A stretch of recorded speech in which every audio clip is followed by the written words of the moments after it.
Hello दोस्तों, नमस्कार। स्वागत है एक बार फिर से आपके अपने प्रिय चैनल पर। दोस्तों, आज की जो बड़ी खबर आपके सामने लेकर आए हैं, जहां पर UNHRC में भारत ने दे दिया है श्रीलंका को तगड़ा झटका और पाकिस्तान ने दिया है श्रीलंका का साथ। बताएंगे दोस्तों पूरी बात क्या है और किस प्रकार से भारत ने दिया है झटका, क्या रहा था मुद्दा, हर चीज आपको बताएंगे दोस्तों। उससे अगली खबर में बताएंगे जहां 76 किलो बम लगाकर बांग्लादेश की प्रधानमंत्री शेख हसीना को मारने की थी बड़ी साजिश। जी हाँ दोस्तों, उसके बाद क्या हुआ ये भी बताएंगे आपको। साथ ही अगली खबर में बताएंगे जहां सिंघू जल बंटवारे पर भारत पाकिस्तान के बीच 2 साल बाद आज होने वाली है बातचीत की शुरुआत। जी हाँ दोस्तों, उससे आगे बताएंगे जहां रूस के विदेश मंत्री सर्जेई लावरोव पहुंचे चाइना, अमेरिका से मुकाबले के लिए रच डाली है बड़ी साजिश। जी हाँ दोस्तों, क्या है मकसद रूस का ये भी बताएंगे आपको। साथ ही आपको बड़ी ओपिनियन पोल बताएंगे दोस्तों बंगाल चुनाव को लेकर, जहां पर इस पार्टी की बनने जा रही है इतने सीटों के साथ सरकार बंगाल में। जी हाँ दोस्तों, बताएंगे कितने सीट के साथ और कौन सी है वो पार्टी। साथ ही बताएंगे जहां पर क्या फिर से लॉकडाउन पर विचार कर रही है मोदी सरकार। जी हाँ दोस्तों, इसका भी खुलासा करेंगे आपके सामने। और होली को लेकर राज्य सरकारों का बड़ा बयान आया है दोस्तों। तो हर खबरों को पाने के लिए दोस्तों बने रहिएगा वीडियो के अंत तक। और अभी खबरों में आगे बढ़ने से पहले अगर आप भी मानते हैं कि भारतीय सेना है तो सारे देशों की हेकड़ी और सिट्टी बिट्टी गुम है और मोदी जी तो हर चीज संभव है। साथ ही बंगाल में पूरे सीट के साथ भाजपा की सरकार बनेगी। तो इस वीडियो का भी कर दीजिए लाइक, चैनल को कर दीजिए सब्सक्राइब, बेल आइकन दबाइए, साथ ही कमेंट बॉक्स में लिख दीजिएगा जय हिंद। जी हाँ दोस्तों, तो चलते हैं पहली और सबसे बड़ी खबर की तरफ, जहां पर UNHRC में भारत ने श्रीलंका को दिया है तगड़ा झटका, पाकिस्तान ने दिया है श्रीलंका का साथ। बता दें संयुक्त राष्ट्र मानवाधिकार परिषद यानी UNHRC में श्रीलंका के मानवाधिकार रिकॉर्ड को लेकर मंगलवार को ही वोटिंग से भारत दूर रहा। हालांकि UNHRC में श्रीलंका के मानवाधिकार उल्लंघन के मुद्दे पर लाए गए प्रस्ताव का कुल 47 सदस्य देशों में से 22 का समर्थन मिला है। संयुक्त राष्ट्र मानवाधिकार परिषद में श्रीलंका के खिलाफ इस प्रस्ताव को स्वीकार कर लिया गया है। जाहिर है कि श्रीलंका के लिए ये एक बड़ा झटके के रूप में देखा जा रहा है दोस्तों। कहा यह जा रहा है कि भारत के इस फैसले को लेकर विपरीत स्थिति का सामना करना पड़ सकता है। चीन, पाकिस्तान और रूस ने श्रीलंका के पक्ष में मतदान किया है। इस वोटिंग को लेकर श्रीलंका ने भारत से पहले ही संपर्क किया था, लेकिन भारत की तरफ से कोई ठोस जवाब नहीं दिया गया था। पहले से ही अटकलें थी कि भारत बीच का रास्ता अपनाएगा और मतदान में हिस्सा नहीं लेगा। अभी तमिलनाडु में विधानसभा चुनाव के लिए मतदान होने वाला है और श्रीलंका में तमिलों का मुद्दा दक्षिण भारत के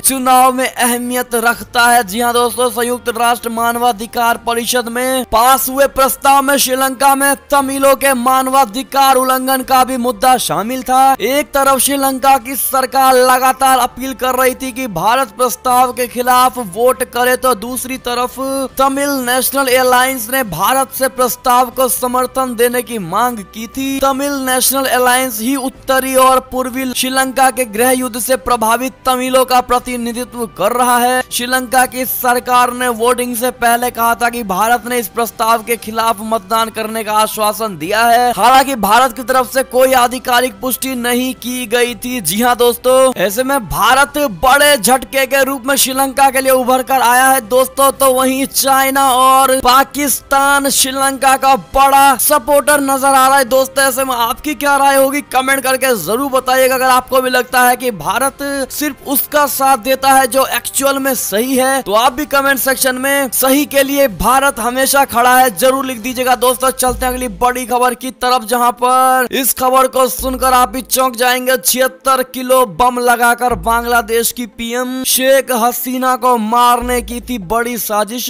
14 आतंकियों को सजाए मौत दे दी गई है दोस्तों। बता दें बांग्लादेश की एक अदालत ने प्रधानमंत्री शेख हसीना की हत्या की साजिश रचने के आरोप में 14 आतंकियों को मौत की सजा सुना दी गई है। जुलाई 2000 में दक्षिण पश्चिमी निर्वाचन क्षेत्र में एक चुनावी रैली के दौरान उन्हें मारने का प्रयास किया गया था। अदालत ने मंगलवार को ये अहम फैसला सुनाया है। ढाका के त्वरित सुनवाई न्यायाधिकरण प्रथम के न्यायाधीश अबू जफर मोहम्मद कमरुज्जुमा ने फैसला सुनाते हुए कहा कि मिसाल कायम करने के लिए इस फैसले को फायरिंग दस्ता लागू करेगा जब तक कि कानून द्वारा इस पर रोक ना लगाई जाए। जी हाँ दोस्तों, सुनवाई के दौरान उनमें से 9 जेल से अदालत में लाए गए थे। न्यायाधीश कमरुज्जुमा ने कहा है कि दोषियों को बांग्लादेश के कानून के तहत मृत्यु दंड की अनिवार्य समीक्षा के बाद उच्चतम न्यायालय के उच्च न्यायालय खंड की मंजूरी मिलने पर मौजूदा नियम के मुताबिक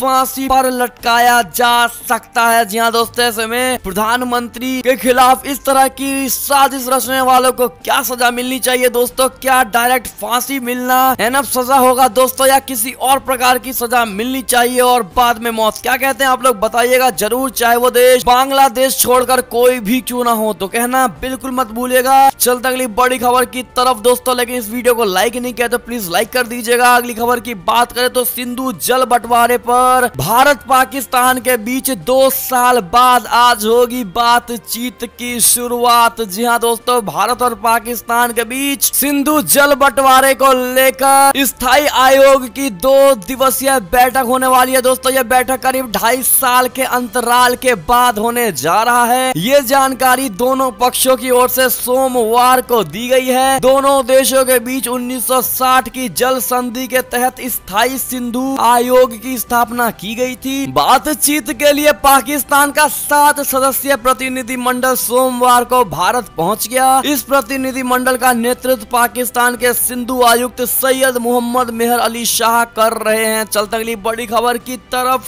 जहां पर रूस के विदेश मंत्री सर्जेई लावरोव पहुंचे चाइना। अमेरिका से मुकाबले के लिए स्ट्रेटजी बनाना है उनका मकसद। बता दें, चीन और रूस अमेरिका के खिलाफ एक नया गठजोड़ बना रहे हैं। इसी उद्देश्य से रूस के विदेश मंत्री सर्गेई लावरोव बीजिंग पहुंच गए हैं। सोमवार को लावरोव ने अपने समकक्ष वांग ई से मुलाकात की। इस दौरान मानवाधिकारों सहित विभिन्न के मुद्दों पर अमेरिका की सख्त नीतियों पर बातचीत हुई। अमेरिकी राष्ट्रपति जो बाइडेन चीन और रूस की टेंशन बढ़ाए हुए हैं। खासकर मानवाधिकारों के मुद्दे पर उन्होंने दोनों देशों के खिलाफ कई कदम उठाए हैं। इसी को ध्यान में रखते हुए चीन और रूस अमेरिका के खिलाफ रणनीति बनाने में जुट गए हैं और इसी उद्देश्य से रूस के राष्ट्रपति व्लादिमीर पुतिन का खास संदेश लेकर सर्गेई लावरोव चाइना आए हैं। जी हाँ दोस्तों, हमारी सहयोगी वेबसाइट वायोन में छपी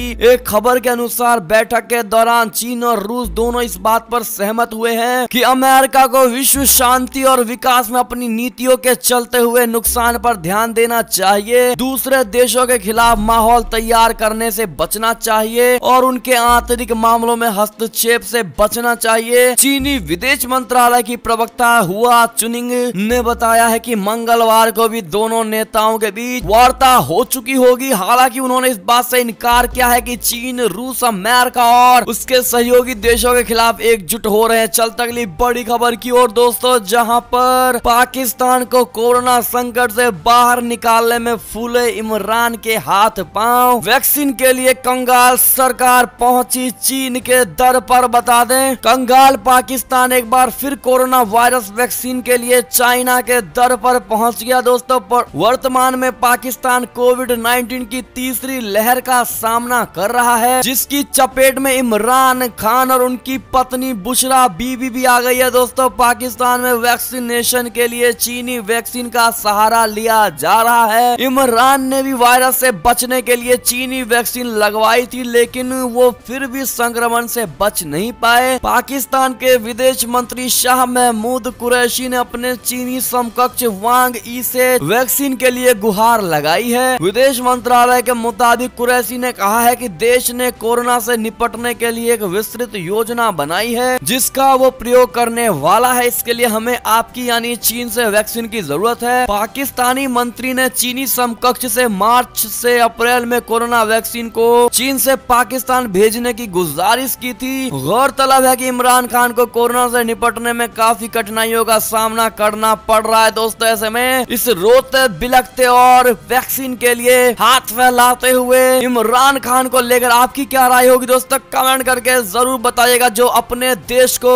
आत्मनिर्भर नहीं कर सका वो क्या खाक देश चलाएगा? क्या कहते हैं आप लोग दोस्तों, बताना बिल्कुल मत भूलेगा। अगली खबर की बात करें, चलते अगली बड़ी खबर की तरफ, जहां शिनजियांग में उइगुरों संग बुरे बर्ताव पर यूएन ने बैन किए चीनी अधिकारी, तो बीजिंग का फूटा गुस्सा, कहा मानवाधिकारों पर ज्ञान ना दे कोई। जी हाँ दोस्तों, यूरोपीय संघ, कनाडा और अमेरिका की तरह ब्रिटेन सरकार ने चीन के शिनजियांग प्रांत में उइगुर और अन्य अल्पसंख्यकों के मानवाधिकार उल्लंघन के मामले में सोमवार को चीन सरकार के अधिकारियों पर प्रतिबंध लगा दिया। चीन ने जरा भी देरी न करते हुए इस पर अपनी नाराजगी जाहिर कर डाली। चीन के विदेश मंत्रालय ने इस संबंध में यूरोपीय संघ के राजदूत निकोलस शपुई को तलब कर विरोध दर्ज कराया है। चीन के विदेश मंत्रालय ने बयान जारी करके कहा है कि उप विदेश मंत्री किन गैंग ने शपुई को यह स्पष्ट कर दिया है कि ईयू को अपनी गलती की गंभीरता समझनी चाहिए और भविष्य में चीन के साथ संबंध खराब ना हो, इसके लिए ये गलती तुरंत सुधार लेनी चाहिए। ब्रिटेन के विदेश मंत्री डोमिनिक राब ने घोषणा कर दी थी कि उनका देश पहली बार चीन के 4 सरकारी अधिकारियों और शिनजियांग के एक सुरक्षा निकाय पर यात्रा एवं वित्तीय प्रतिबंध लगाएगा। राब ने कहा, हम अपने अंतरराष्ट्रीय साझेदारों के साथ समन्वय करते हुए मानवाधिकार उल्लंघन के लिए जिम्मेदार लोगों पर प्रतिबंध लगा रहे हैं। इस खबर को लेकर आपकी क्या प्रतिक्रिया होगी दोस्तों, अपनी राय कमेंट सेक्शन में जरूर बताइएगा दोस्तों। चलते एक और बड़ी खबर की तरफ, जहां पर अधिकारियों का बड़ा खुलासा, अमेरिकी सैन्य ठिकाना तबाह करना चाहता है ईरान। जी हां दोस्तों, अमेरिकी अधिकारियों ने खुलासा किया है कि ईरान ने अमेरिका के सैन्य अड्डे को आत्मघाती बम हमले में तबाह करने की धमकी दी है। ईरान ने यह भी कहा है कि वो शीर्ष अमेरिकी जनरलों की हत्या कर देगा। खुफिया अधिकारियों ने यह भी बताया है कि ईरान वाशिंगटन के पास स्थित फोर्ट मैकनेर सैन्य ठिकाने और सेना के वाइस चीफ ऑफ स्टाफ को निशाना बनाना चाहता है। जी हाँ दोस्तों, ऐसे में ईरान भी अमेरिका के पीछे हाथ धोकर पड़ गया है दोस्तों, और वो हर तरह की चोट पहुंचाने की कोशिश कर रहा है अमेरिका को। इसको लेकर आप क्या कहेंगे दोस्तों, बताइएगा जरूर। एक और खबर की ओर चलें तो गलवान हिंसा से जुड़ी खबर कि चीन में इंटरनेट पर सैनिकों की मौत पर अगर पूछा किसी ने सवाल तो होगी उसको 3 साल की जेल। जी हाँ दोस्तों, चाइना में नया कानून लागू कर दिया गया है। बता दें, चीन में सैनिकों के मौत के बारे में इंटरनेट पर सवाल पूछना अपराध घोषित कर दिया गया है दोस्तों। कोई भी चीनी नागरिक अगर सोशल मीडिया पर चीनी सैनिकों के मौत से जुड़े सवाल पूछता हुआ पाया गया तो उसे कम से कम 3 साल के लिए जेल की सजा सुनाई जा सकती है। दरअसल पिछले महीने ही चीन ने भारतीय सेना के साथ गलवान में हुई इस झड़प में अपने 4 सैनिकों की मौत की बात कबूली थी। जून में हुई इस घटना के लगभग 8 महीने बाद तक चीन ने कभी भी अपने सैनिकों के मौत की सच्चाई को स्वीकार नहीं किया था। और ऐसे में दोस्तों, इस डर से कि कहीं लोग पता न लगा ले कि असली में चीनी सैनिकों की मौत ज्यादा मात्रा में हुई थी, इसको लेकर अब सोशल मीडिया पर रोक लगा दिया गया है दोस्तों चाइना में, कि अगर चाइना ने किसी भी चीनी नागरिक को देख लिया सोशल मीडिया पर ये लिखते हुए और ये सवाल करते हुए कि कितने चीनी सैनिक मरे थे, तो उसको 3 साल की जेल की सजा दे दी जाएगी। जी हाँ दोस्तों, ऐसे में ये बड़ा कानून लागू कर दिया गया। अगर आप भी मानते हैं कि इस तरह के वाहियात कानून चाइना या किसी भी देश में लागू नहीं होना चाहिए दोस्तों, और चाइना को उसके इस कानून का जवाब अगर आप देना चाहते हैं दोस्तों, तो कमेंट सेक्शन में चाइना तुम्हारे कितने सैनिक मरे थे जरूर लिखिएगा दोस्तों, भारी मात्रा में लिखिएगा, ताकि चाइना तक आपकी बात पहुंचे, ताकि उनको लगे कि ये सवाल सिर्फ चीनी लोग ही नहीं बल्कि पूरा विश्व जानना चाहता। तो लिखना बिल्कुल मत भूलिएगा दोस्तों। चलता अगली बड़ी खबर की तरफ, जहां भारत पाकिस्तान को स्थायी शांति के लिए बातचीत से सभी मुद्दे हल करना चाहिए, ऐसा पाकिस्तानी राजनयिक ने यह बात कह दी है दोस्तों। भारत और पाकिस्तान को क्षेत्र में स्थायी शांति और स्थिरता के लिए सभी द्विपक्षीय मुद्दों, खासकर जम्मू कश्मीर के मुद्दे को बातचीत के जरिए हल करना चाहिए। ये बात पाकिस्तान के एक वरिष्ठ राजनयिक ने मंगलवार को कही है दोस्तों। इस पर आप क्या कमेंट करना चाहेंगे दोस्तों, बताइएगा जरूर। चलते हैं एक और खबर की तरफ, जहां पर इजराइल में मतदान शुरू हो चुके हैं दोस्तों। प्रधानमंत्री बेंजामिन नेतन्याहू का राजनीतिक भविष्य दांव पर लग रहा है। आपको क्या लगता है, क्या इजराइल के इस मतदान में पीएम बेंजामिन नेतन्याहू फिर से जीत पाएंगे दोस्तों? क्या लॉकडाउन के पक्ष में मत जाएगा भारी मात्रा में? क्या कहते हैं आप लोग? कमेंट करके जरूर बताइएगा। चलते अगली बड़ी खबर की तरफ, जहां पर छत्तीसगढ़ में नक्सली हमले में नारायणपुर जिले में बारूदी सुरंग में विस्फोट करके बस को उड़ा दिया है दोस्तों, जिसमें हमारे 5 जवान शहीद हो गए। बड़ी खबर आ रही है छत्तीसगढ़ से। छत्तीसगढ़ के नक्सल प्रभावित नारायणपुर जिले में मंगलवार को नक्सलियों ने सुरक्षा बलों की बस को बारूदी सुरंग में विस्फोट करके उड़ा दिया है। घटना में 5 जवान शहीद हो गए, जबकि करीब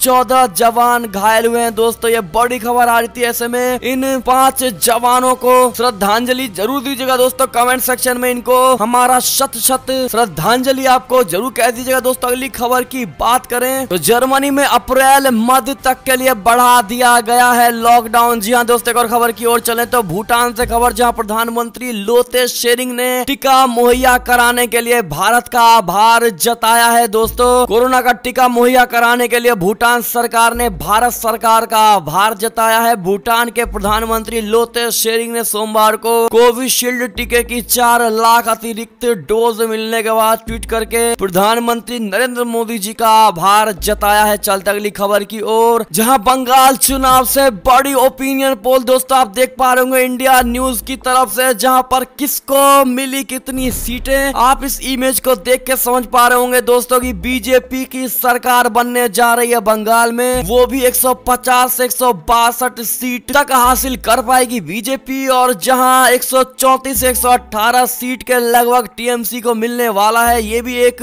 अनुमान है, वो भी टीएमसी के लिए। और महाजोट का आप देख पा रहे होंगे कि 10 से और 14 सीट मिलेंगी दोस्तों। ऐसे में इस ओपिनियन पोल को देखने के बाद ये साफ जाहिर हो जाता है कि बंगाल में पूरी बहुमत के साथ बीजेपी की सरकार बन सकती है। जी हाँ दोस्तों, ऐसे में अगर आप भी मानते हैं कि बंगाल में आएगी तो भाजपा ही, तो कमेंट सेक्शन में मोदी जी के नेतृत्व में बनेगी बंगाल में सरकार जरूर लिखिएगा दोस्तों। आप लोगों से ये सवाल है तो जवाब जरूर दीजिएगा। एक और खबर की बात करें तो 1 अप्रैल से 45 साल के ऊपर वाले सभी लोगों को लगेगी कोरोना की वैक्सीन। मोदी कैबिनेट में ये बड़ा फैसला लिया गया है। जी हाँ दोस्तों, अब तक 60 साल से ऊपर वालों को कोविड-19 की वैक्सीन लग रही थी दोस्तों, लेकिन अब 1 अप्रैल से 45 साल के ऊपर सभी वयस्कों को वैक्सीन लगेगी। तो ऐसे में जितने भाई लोग देख रहे हैं, कितने ऐसे हैं जो 45 साल से ऊपर है, उनके घर में लोग या खुद हैं, तो बताइएगा जरूर। अगली खबर की बात करें तो अब मस्जिद से आने वाली अजान की आवाज से योगी सरकार के मंत्री आनंद शुक्ला को बड़ी हो रही है दिक्कत। जी हाँ दोस्तों, मस्जिद से आने वाली आवाज को लेकर हाल ही में यूपी के इलाहाबाद यूनिवर्सिटी की वाइस चांसलर संगीता श्रीवास्तव ने शिकायत दर्ज कराई थी कि उनके आवास के समीप स्थित मस्जिद से सुबह के वक्त लाउडस्पीकर पर आने वाली अजान से उनकी नींद खराब होती है। उन्होंने इस पर रोक लगाने की मांग की थी। तो वहीं इसी क्रम में बलिया से भी ऐसा ही मामला सामने आया है। अब योगी सरकार में संसदीय कार्य राज्य मंत्री आनंद स्वरूप शुक्ला ने इसको लेकर बलिया के जिलाधिकारी को पत्र लिखकर अपनी दिक्कत बताई है। जी हाँ दोस्तों, ऐसे में आपको क्या लगता है, क्या इनकी ये दिक्कत जायज है दोस्तों? आप लोग क्या कहना चाहेंगे इस अजान की आवाज वाले मुद्दे को लेकर दोस्तों? बताइएगा जरूर। देखते हैं हमारी भारत की जनता क्या कहती है इस मुद्दे को लेकर। एक और खबर की बात करें ऐसे में तो असम में अमित शाह जी का निशाना, बदरुद्दीन अजमल से हाथ मिलाकर असम में घुसपैठ को नहीं रोक सकती है कांग्रेस। जी हाँ दोस्तों, अगली खबर की बात करें तो प्रधानमंत्री नरेंद्र मोदी जी ने बीजेपी संसदीय दल की बैठक में कहा कि भारत के 135 करोड़ लोगों ने दिखाई अपनी ताकत, किसी को नहीं सोने दिया भूखा। जी हाँ दोस्तों, संसद भवन में कल यानी मंगलवार को बीजेपी संसदीय दल की बैठक हुई। इसकी अध्यक्षता प्रधानमंत्री नरेंद्र मोदी जी ने की है। इस बैठक में केंद्रीय मंत्री राजनाथ सिंह, निर्मला सीतारमण समेत कई बड़े नेता शामिल रहे। इस बैठक के बाद केंद्रीय मंत्री अर्जुन राम मेघवाल ने बताया है कि प्रधानमंत्री ने अपना अनुभव सुनाते हुए कहा है कि कोरोना कालखंड लॉकडाउन का 1 वर्ष पूरा हो रहा है। 365 दिनों में 110 विदेशी राष्ट्राध्यक्षों के साथ बैठक करना बहुत बड़ी उपलब्धि है दोस्तों। साथ ही मोदी जी ने यह भी कहा है कि भारत के 135 करोड़ लोगों ने अपनी ताकत दिखाई है, सेवा के माध्यम से किसी को भी भूखे पेट नहीं सोने दिया है। अगर आप भी मानते हैं कि मोदी जी ने बिल्कुल सटीक बात कही है तो हमारा पूरा समर्थन है मोदी जी को, कमेंट में जरूर लिख दीजिएगा। साथ ही दोस्तों आपको बता दें, जहां उत्तर प्रदेश में सरकारी स्कूलों के 8वीं तक के सभी छात्रों को बिना किसी परीक्षा के अगली क्लास में प्रमोट कर दिया गया है दोस्तों, और उनका नया सत्र 1 अप्रैल से लागू होगा। जी हाँ दोस्तों, अगली खबर की बात करें तो क्या फिर से लॉकडाउन पर विचार कर रही है मोदी सरकार? जावड़ेकर जी ने बता दी है ये जवाब। बता दें कि कोरोना के केस बढ़ता देख केंद्रीय मंत्री प्रकाश जावड़ेकर ने कहा है कि केंद्र सरकार जिन राज्यों में विशेष तौर पर कोरोना के केस आ रहे हैं उनसे लगातार संपर्क में है। कोरोना मैनेजमेंट के उपाय पिछले साल सब लोगों ने देखा है। अगर इस बार कोरोना का मैनेजमेंट ठीक से होगा तो ये नहीं फैलेगा, यानी सरकार की ओर से लॉकडाउन लगाने या नहीं लगाने का लेकर कोई फैसला नहीं लिया गया है। सरकार हालातों पर नजर बनाए हुए हैं। दोस्तों आप लोग क्या कहते हैं, क्या अगर केस बढ़े तो लॉकडाउन लगाना जरूरी है दोस्तों, या फिर उसका एक उपाय करना बेहद जरूरी है? कमेंट में जरूर बताइएगा। साथ ही आपको बता दें जहां पर अगली खबर है कि सीता रसोई की खुदाई के दौरान सिलबट्टा खंडित मूर्तियां मिली हैं। मंदिर परिसर में ही सुरक्षित रखा गया है इन सभी चीजों को दोस्तों, और राम जी की पादुकाएं भी मिली गई हैं दोस्तों इस खुदाई में। ऐसे में इन सभी वस्तुओं को संभाल कर रखा दिया गया है दोस्तों। ऐसे में आप भी कमेंट सेक्शन में जय श्री राम जरूर लिख दीजिएगा। अगली खबर की बात करें तो यूपी में कोरोना की नई गाइडलाइन, बिना अनुमति के नहीं होगा कोई भी कार्यक्रम, होली पर रखना होगा इन सभी बातों का ध्यान। जी हाँ दोस्तों, आपको बता दें कि मुख्यमंत्री योगी आदित्यनाथ जी ने अफसरों को सार्वजनिक स्थानों पर सामाजिक दूरी और मास्क पहनने के नियम को कड़ाई से लागू करने के निर्देश दिए हैं। उन्होंने कहा है कि railway station, bus station, airport पर इंफ्रारेड थर्मामीटर, पल्स ऑक्सीमीटर और रैपिड एंटीजन टेस्ट की व्यवस्था अनिवार्य है। साथ ही स्थानीय प्रशासन की पूर्वानुमति के कोई जुलूस तथा कार्यक्रमों या सार्वजनिक समारोह आयोजित न किया जाए। इन आयोजनों में हाई रिस्क कैटेगरी जैसे 10 वर्ष की उम्र से कम के बच्चों, 60 साल से अधिक के वृद्ध और 1 से अधिक गंभीर बीमारी से ग्रसित व्यक्तियों को इनमें शामिल होने से बचाया जाएगा। जी हाँ दोस्तों, ऐसे में ये थी अब तक की सारी बड़ी खबरें। आपको हमारी खबरें कैसी लगी? आशा करता हूँ बहुत अच्छी लगी होगी दोस्तों। अगर थोड़ा भी अच्छा लगा है तो इस वीडियो को भी अपने भाई बंधुओं में व्हाट्सएप, फेसबुक, ट्विटर के जरिए पूरे भारत में शेयर करना बिल्कुल